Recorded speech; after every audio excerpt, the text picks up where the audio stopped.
It'll soon be the hottest new acronym in marketing, and you're going to hear it first right here on this episode of the Whole Idea Podcast. Hello and welcome. I'm Greg Oberst, senior writer and podcast host. On this episode, we're going to take an in-depth look at designing a meaningful experience. And I'd like to welcome two DCG ONE experts in the field of experience design. Kelsey Hagar is our Director of Experience Strategy, and Robin Harrison is an interaction designer at DCG ONE. Thank you, Greg. Welcome to you both. Thanks for being here. Yeah, I think that designing a meaningful experience is just begging for an acronym. DAME. D-A-M-E. Yes, that's it. You heard it here first, folks. You know, we could try designing for a meaningful experience, which would be defame. I don't. A little negative spin I don't there. think that's going to work quite as well. So let's go with DAME. All right, Kelsey, why is designing for a meaningful experience, DAME, bubbling up to virtually the top of campaign development task lists at DCG ONE and other agencies? And it's a great question. I mean, I think the philosophy here at DCG ONE is we're designing for purpose and intention, and that what we're delivering, whether it's a campaign, website, or it's a real world experience, it's going to have relevancy with users. It's going to deliver value for them. It's going to be intentional. It's going to be effective, and it's going to have an impact.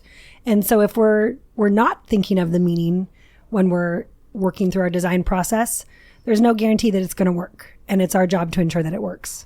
Kelsey, you were just saying like relevance. And I feel like that's something I also think about a lot too is, you know, as designers, we have to think about how human beings are evolving over time in their relationship with technology or space. So the relevancy there is nowadays too, we're so inundated with information from so many different platforms. So thinking about doing that in an intentional way, in a way that's not causing like a cognitive load on people, but is more enjoyable, perhaps more bite-sized sometimes, things that are, you know, easy to process for people is a big part of our job. I think it's like meeting people and, you know, quote unquote users where they are, right? So thinking about how often they might be interacting with a product, or whether it be a digital space or a physical space, you know, what's the experience going to be like for them going through that journey, and thinking about the different ways we can enhance that or subtract if it's overbearing and overloading for them. And just to build on that, I think it starts with a clear understanding of that customer journey and thinking what is the work we need to do up front within our strategy practice to really identify what's going to be the channels that we need to interact with our audience, identifying what are our segments, where are they going to be, and then therefore we can start to insert meaning. It's not as easy as that, but that's the intention, like Robin said, exactly where they are. Well, let's go back to what is a meaningful experience. I think you kind of started dipping your toe in that too, but I want to spend a little more time on that. What does it mean? What does that mean, a meaningful experience? I think it depends on the user, don't you, Kelsey? Mm-hmm. Because, I mean, for a meaningful experience for someone might be completing a task very quickly, like if you want to make an appointment to see a doctor in a healthcare world, right? But a meaningful experience for someone else might be something that takes them more on a journey of discovery on a website to learn about a product or an experience. It's our job as the UX design team to really identify what users need to accomplish, really starting with that baseline, and then therefore ensuring that for each scenario that we are delivering a meaningful experience. But meaningful experiences are all encompassing. At the agency, we have many different practices and many different teams. We have strategy, analytics, UX, design, copy, and all of us are responsible and working together to ensure that every single aspect of an experience is meaningful, that the design is reflective of the brand and that it's in tune with what the customers need, and that the messaging is clear and is helping to convey that strong marketing need. When I approach people and talk to them about UX designers that I work with, I often get, now what's a UX designer? Mm-hmm. Tell us what a UX designer does. Sure. I assume one of you know. No. Yeah, well, I mean, what does it mean? What's the U? Well, the U obviously is user. X is a little bit of a, I guess it would be UE technically, but it's UX for user experience. Mm-hmm. And, you know, I kind of think about sometimes, and we were talking about this recently, Kelsey and I, you know, our our goals, as Kelsey mentioned, is to understand the user's needs, their pain points, and then allow those insights to direct the design and the process moving forward. But I think also on top of that, oftentimes UX designers, we're the first people that a client can be exposed to or kind of build that relationship and that rapport with. So I think we also feel a little bit of responsibility to be, I kind of joke, like the shepherdess of a project. So we understand the client's insights and needs from the get-go, and then we're working alongside with design, content strategy, copywriting throughout the whole process to make sure that that vision is maintained. It's quite a central role. I've seen you both dip your toe in everything from strategy to analytics to technology, my world, writing. For Renaissance women. Creative end. So you're right. I mean, you are kind of a central role and a consistent presence in campaigns is from start to finish almost, really. And that's pretty unique. Yeah, it's cool. It's kind of like a little bit being of a producer role without having to do all the finances. Yeah, and obviously a big part of our role, it's in the title, it's the user advocate. Where we can, it's about the research that we can conduct. And a lot of times that is working with our strategy team and sourcing insights.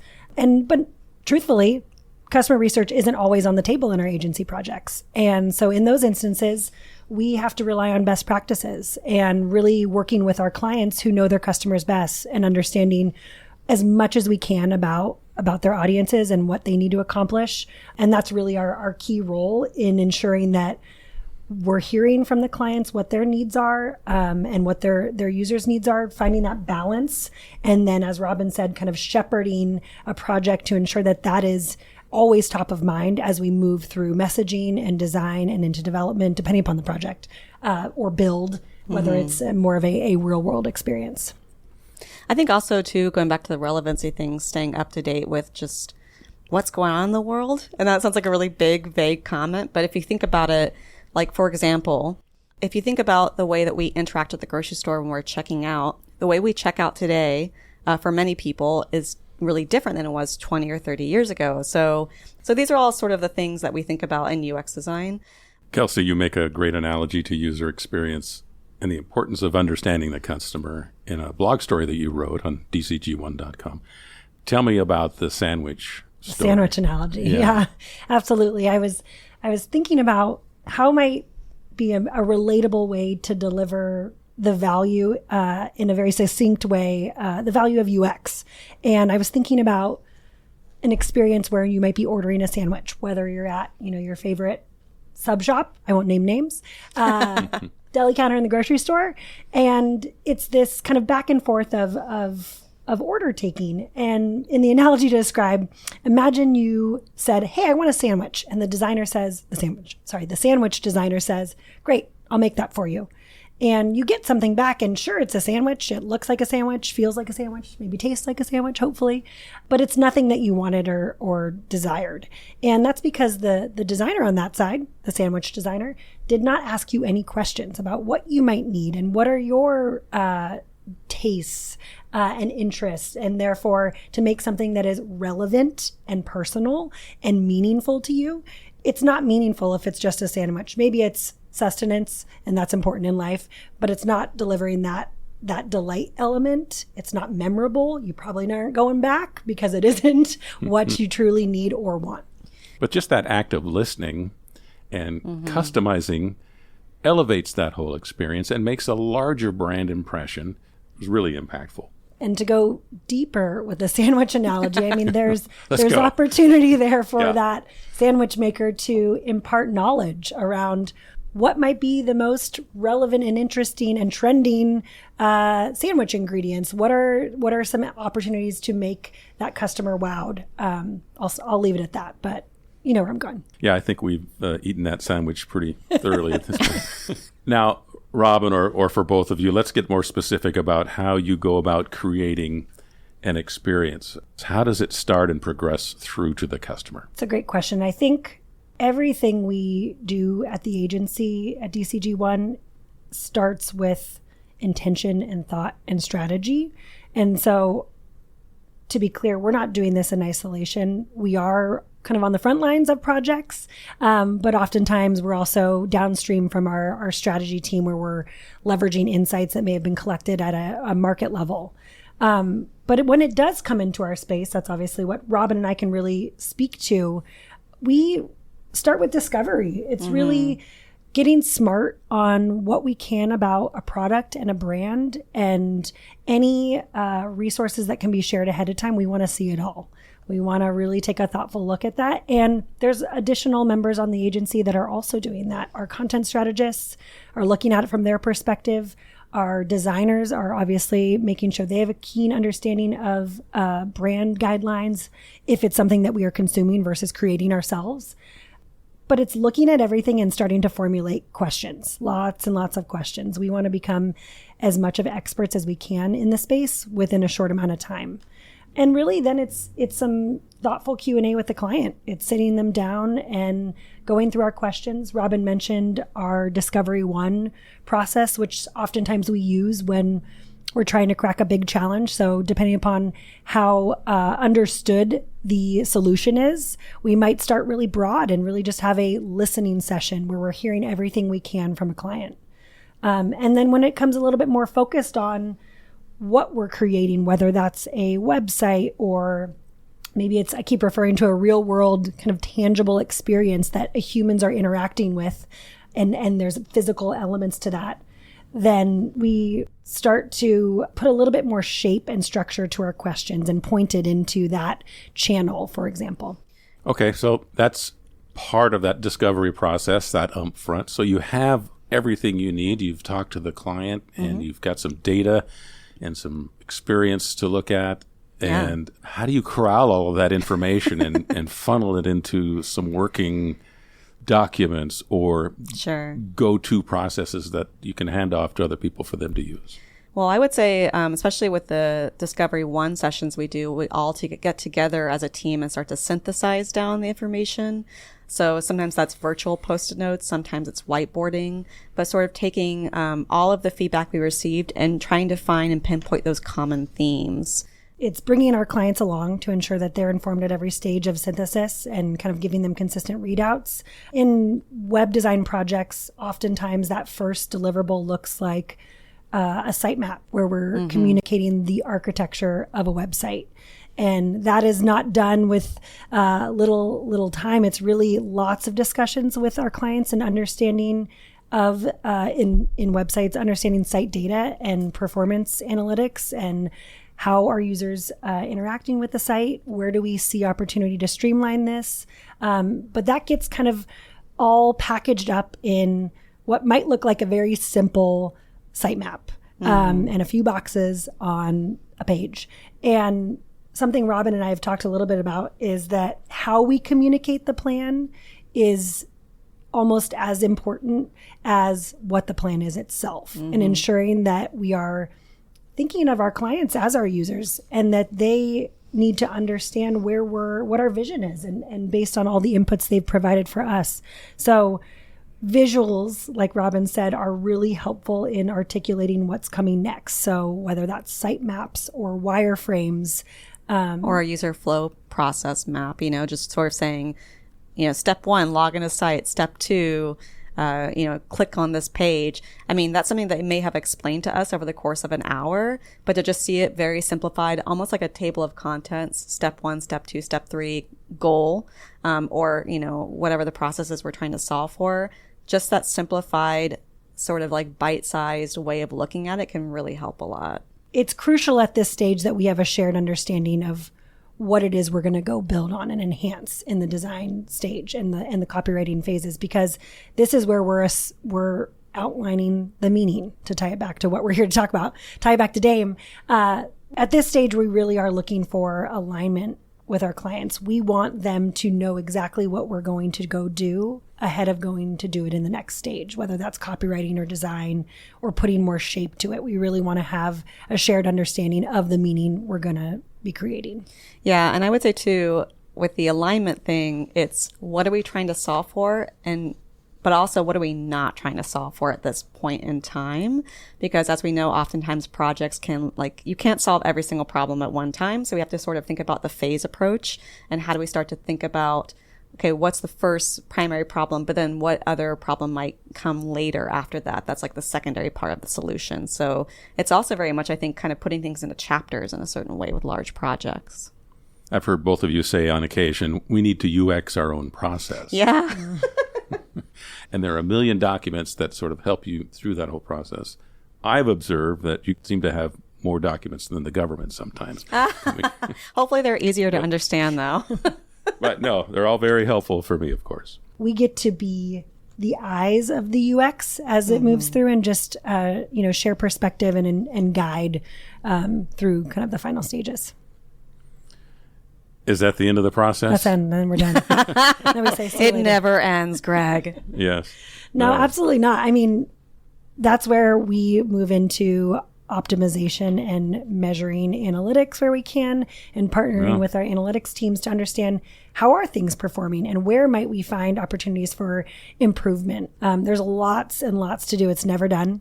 And we should always be thinking about iteration. And one of the things I love too is that some of our projects, a number of our projects, I would say, are very long time clients. So it's been really rewarding to design for them, but then see their websites, their products grow over time. And as they become this like larger and larger ecosystem of whatever their company is representing, then we also get to kind of grow with that and grow the UX. And as Kelsey mentioned, revisit it, think, is this still working for people now that we have all these other pages, for example? Like, we need to revisit the architecture, think about how this might be simplified and be a little more user friendly.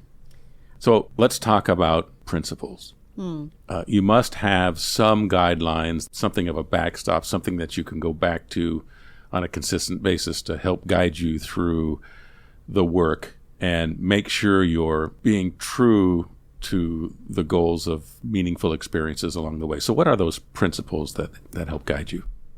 First and foremost, it's a user advocate, really understanding who we are designing for. Who are the many audiences? What are their needs? What are the jobs that need to be done? Leveraging insights and best practices in that space, but really reminding ourselves that there is a user at the end of this experience and they're going to need something from this, and ensuring that it's not the brand or the client leading with what they think is best, or it's not an agency saying this is what we think it's best. It's really being mindful of there's a person here and we need to keep our eye on the prize, so to speak, in the process. Yeah, and I would say too, intuitive and effective is another thing that we really think about when we're designing. For example, I work on a lot of projects that are very form-heavy design. They can be quite cumbersome because there's a lot of content that needs to be gathered from like a data perspective. And sometimes I find that some of the clients, they'll try and add a paragraph to explain how to interact with the site or the page. So essentially providing instructions on how to navigate through a form versus just making the form, for lack of a better word, intuitive and effective, right? And sometimes with form design too, like, people ask a million questions on a survey or a form, but really a UX best practice is, of course, just gathering the information that you need at that time that's really like required, I want to say, versus optional. Because the longer those experiences get for people, the more time they take, and people sometimes bounce and they're like, I don't have time for this. I've got a very busy life and a very busy world.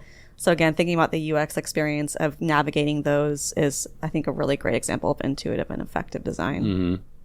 One other thing is that we're always approaching projects from a problem first point of view. It's exciting for everyone, ourselves included, to jump to solutions and think about what we could do, but we want to make sure we have a full understanding of what we need to do or what's the pain that we're solving for. So in this process, we're pausing, we're ensuring that we're being thoughtful about what are the problems we're solving for. We're asking why, maybe too many times, but really ensuring that we're keying in on what we need to address before we start solutioning. Yeah, and tagging on to the problem first approach too. I mean, it's very easy to, I think, especially from a design perspective, and I also do some design, so I feel like I can say this, to see a site and say, oh, it feels like this component or text box or button or what have you it might be nice to put a picture there. And what if I move this down here on the page? But like, is that actually a problem I'm solving for? No. And so that's why we really want to keep our sights on the problem first approach. Because if something is on a website and it's doing well from an analytics perspective and from a sort of data perspective, then we probably should not try and fix something that's not broken. Yeah. Okay. Let's spend a few minutes talking about DAME, the acronym we invented on this program, by media. Kelsey, what are the considerations for designing with meaning in the digital space? Yeah, I think a lot of this starts with robust discovery and ensuring that that includes an understanding of existing site performance, customer research, gathering all the inputs where we can to really clarify what a website needs to accomplish, what's its purpose. A lot of conversations with clients, and all of that data and intake is flowing into whether that's a revised site architecture and communicating the planning at the wireframe level. And that's a really high level look. But then when we talk about wireframes, that's the organization of information on a page and thinking about the messaging and thinking about the layout and the design of the piece and what information needs to come before other information in order for it to make sense. There's a lot of sense making, I suppose, that happens at every stage, kind of at a micro level and also at a macro level, to ensure that ultimately when we add the brand identity and we make it a aesthetically pleasing experience that's very much on brand, that it's going to land. And so that's why we take a lot of care in that wireframing stage to ensure that it's delivering meaning. Robin, why don't you take the real world experience? What are the considerations for designing in that space? Yeah, I think that one of the things that's exciting about our agency here at DCG ONE is that we're, a full service creative agency. So not only do we do digital experiences, but we also get to do some physical ones sometimes. And whereas a digital experience, we're thinking about the site, the visuals that we're seeing, the touch points, whether that be with a mouse or a finger. But obviously when we're thinking about a physical experience, it sort of broadens to the other senses. So we're thinking about how the body moves through a space, how bright is the space? Like, what are the smells, the other senses that we're sort of starting to tap into.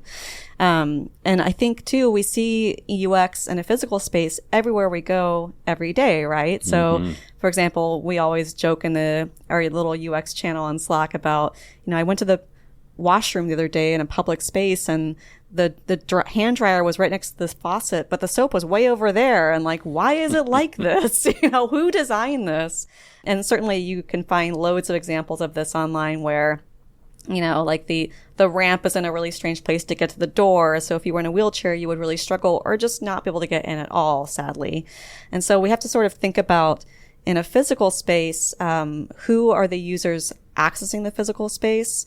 What body types might be accessing it? So for example, if we're doing a full print wall for a structure and maybe there's some buttons you can push on the wall to create sound engagement, do we want someone who is 7 foot tall to be able to reach that button, or someone who's 3 foot tall to also be able to reach a button to have an engaging moment? For example, if you're at a science museum, how can the adults interact with something versus a kid, right? So thinking about all of those aspects into a physical experience makes it super enjoyable for everyone.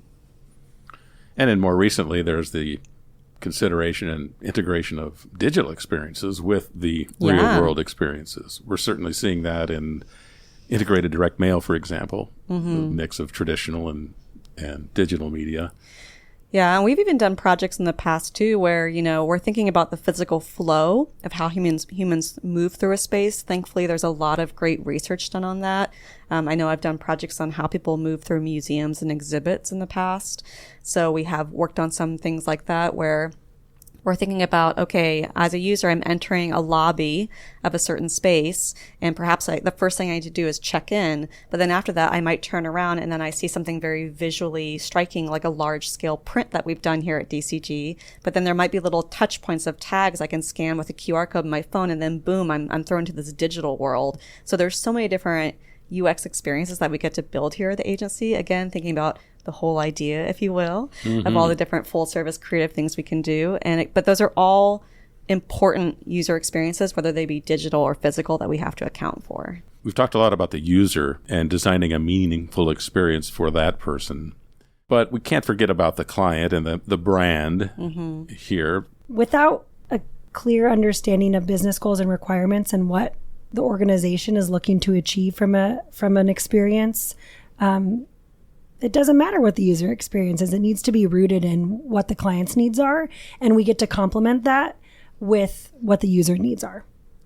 There's a way to do this where everybody wins. And the opportunities to make that dual success happen are just more prevalent than ever. There are more tools to work with and more ways to make the experience meaningful, personal, relevant than ever before. I mean, I know it sounds silly and maybe cliche to say, but I'm just happy to be alive in a world where we consider user experience because, I mean, we think about so much of human history and, just the products we had. I mean, whoever invented the wheel was like a master of UX in the very beginning, right? Nowadays, we really do put the thought and time into how do we use digital products?